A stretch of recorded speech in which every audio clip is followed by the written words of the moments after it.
बात सही है कि हर तरह काम जिधर भी अंगुली करो कांग्रेस का काम है। पुरानी कहावत है कि हाकम जाता हुक्म नहीं जाता, लेकिन पहली ऐसी भारतीय जनता पार्टी की सरकार है जहां रेलवे मिनिस्टर साहब और यूपीए चेयरपर्सन राजस्थान के मुख्यमंत्री अशोक गहलोत जी ने सबके सामने उस सबका फ़ायदा होता।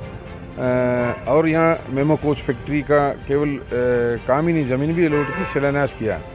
वो 15-20 किलोमीटर सराउंडिंग एरिया में इन तमाम लोगों के काम होते हैं, जहाँ किसी भी समुदाय, किसी भी राजनीतिक पार्टी के लोग होते, कई उद्योगों को बढ़ावा मिलता, जिसे रेवेन्यू आती, तो तमाम लोगों के काम होते हैं।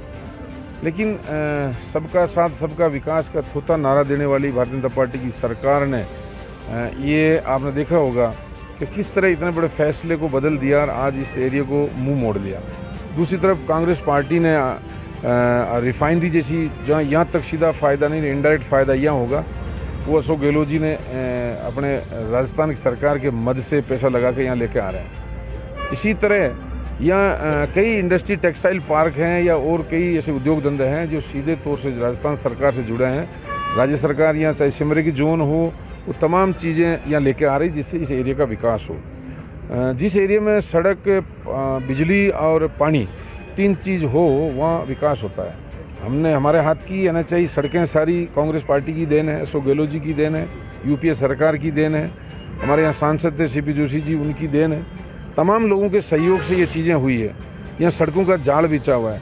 पानी चंबल जैसी योजना अशोक गहलोत जी यहाँ लेके आए हैं, तो पानी की कमी नहीं पीने के लिए, बिजली की कमी नहीं, तरह तरह के हमने ग्रिड, आप देखो आज़ादी के पूरे टाइम से लेकर अब तक जो इस ज़िले में 87 132 kV तो 9 और 33 kV के 87 ग्रिड थे।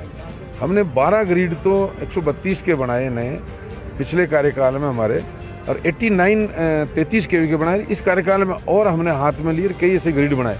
तो बिजली का जाल, छिज्जत रोकी, अच्छी क्वालिटी की बिजली किसान को मिले, किसान को रात को नहीं मिले, दिन को बिजली मिले, ये तमाम पुख्ता बंदोबस्त कांग्रेस सरकार अशोक गहलोत जी ने किए हैं। तो कहीं केवल नारा ही भारतीय जनता पार्टी का है, सबका साथ सबका विकास। कांग्रेस केवल कहती नहीं, कांग्रेस तो काम करती है, कहने के बाद भी नहीं बता पा रही है। तो आप मीडिया के माध्यम से बताएं, आप इस चीज़ को छापें ताकि लोगों को इस चीज़ का पता लगे, रिलीफ हो। इस एरिया में गांव-गांव, घर-घर तक पानी पहुंचाना, चंबल की जैसी महती योजना जो हमारा ड्रीम प्रोजेक्ट था, जिसको भारतीय जनता पार्टी ने बीच में रोक दिया, उसको दोबारा पुनः हाथ में लिया और अभी 987 करोड़ रुपए हमने दिलवाए। हुडा के बनेड़ा, साड़ा, रायपुर, सुहाना, ये पांचों तहसीलों का जो प्रोजेक्ट रुका पड़ा था, उसमें लगभग 1000 करोड़ रुपए अभी हमने दिलवाए। आप देखो धड़ाधड़ काम शुरू हो गया। और अब जल जीवन मिशन मैं कार्यकर्ताओं को आह्वान करूंगा, इसमें 45% भारत सरकार, जो हमेशा 90-70% सहयोग मनमोहन सिंह जी की सरकार में होता है, वो हमारा हक बनता है। लेकिन पहले ही भारतीय जनता पार्टी की सरकार ने हमारा हक रोका है और 45% दे रही, 55% हम देंगे। लेकिन फिर भी अशोक गहलोत जी ने कहा कि मैं घर घर पानी पहुंचाऊंगा, उसमें चाहे पैसा राजस्थान सरकार का देना पड़े। तो वो इस ज़िले के लिए हमने मंजूर करवाया और एक्स्ट्रा, तो घर घर पानी पहुंचेगा। ये इस एरिया का, इस ज़िले का, वो भी हमारा ड्रीम प्रोजेक्ट है। अभी प्रशासन गाँव के संग चल रहा है, उसमें ज़्यादा से ज़्यादा भाग लें, यही मैं आह्वान करूँगा। जी सर, मैं ये पूछना चाहता हूँ, जैसे यहाँ की कोऑपरेटिव मिल है जो बंद पड़ी है वर्षों से, कबाड़ में तब्दील हो रही है, इसके बारे में कोई?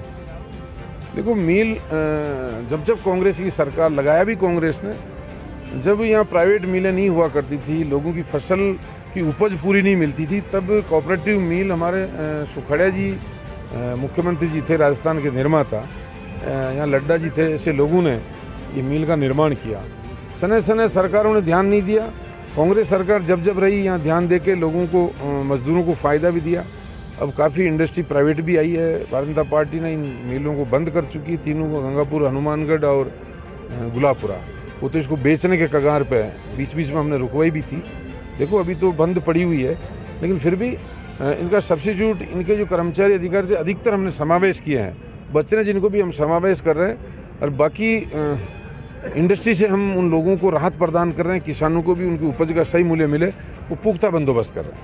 सर, जो तहसील के अंदर जो एक पटवारी पे 4-4 कार्यालयों का भार है, उस पर क्या कहना चाहिए? ये बड़ा चैलेंज है, ये हमें विरासत में मिला है। मुझे ही नहीं, कांग्रेस को भी विरासत में मिला। समय पर भर्तियाँ नहीं होना हमारे विभाग में ये बड़ी कमी मानता हूँ मैं, गैप रहा। फिर भी मैं धन्यवाद दूंगा राजस्व विभाग के अधिकारियों के, उन्होंने इतनी कमियों के बावजूद एकजुटता से दिखाई और प्रशासन गाँव के संग अभियान को सफल बनाने में लगे। मेरा आप देखो धड़ल्ले से काम हो रहा है। अशोक गहलोत साहब ने जो भर्तियाँ निकाली है, तो मैं समझता हूँ अगर वो पूरी भर्ती हो जाएगी तो कोई पद खाली नहीं रहेगा। तो 5000 पटवारी की और पदों की भर्ती है, उसको जल्दी हम पूरी करेंगे ताकि किसान को मदद मिल सके। अब ऑनलाइन डिजिटल प्रक्रिया आ रही है तो कम निर्भर रहना पड़ेगा, स्वयं को जानकारी के लिए पढ़ाई और अपने घर पे ही बैठे बैठे सारी चीज़ें निकाल पाएगा, उस पर भी ध्यान देकर पूरा कराएंगे। धन्यवाद सर।